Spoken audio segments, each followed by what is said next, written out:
Sajid surprise.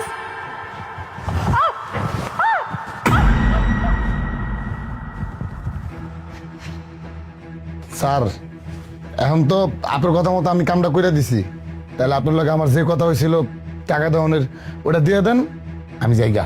তোকে তো বলেছি আমি 2 লাখ টাকা দিব, আর তোর 2 লাখ টাকা তো আমার হাতেই আছে। এত তাড়াহুড়া কেন করছিস? আগে একটা কাজ কর, ওকে তো তুই মেরেই ফেলেছিস, শুধু শুধু ময়লা আবর্জনা বাড়িতে রেখে কোনো লাভ নেই। এক কাজ কর, ওর বডিটাকে বাইরে কোথাও নিয়ে গিয়ে হয় মাটি চাপা দিয়ে আসবে, না হলে যদি পারিস কোনো নদীতে ফেলে দিয়ে যা। দেখেন ম্যাডাম, স্যারের লগে আমার যেটা কথা হয়েছে ওইটাই। আমি তো মনে করেন আমার এই ডাইনার দিয়ে বামাতে বিশ্বাস করি না, বামার দিয়ে ডাইনাতে বিশ্বাস করি না। আমি নিজে মাঝে মধ্যে বিশ্বাস করি না। আর স্যারের বিশ্বাস করুন কি, ম্যাডামরে আমি মাইরে হালাইছি, স্যারের লগে আমার কথা ছিল 2 লাখ টাকা আমার দিব, এখন আমার 2 লাখ টাকা দিয়ে দিব। ঠিক আছে, যেহেতু ম্যাডাম আমি মারছি, আমি আপনাকে একটা উপকার করে দিতেছি। ম্যাডামের এই বডিটা আমি নিয়ে একটা নর্দমার ভিতরে ফালাই দেবো, কিন্তু এর লেগে আমার কিছু টাকা বেশি দেওয়া লাগবে।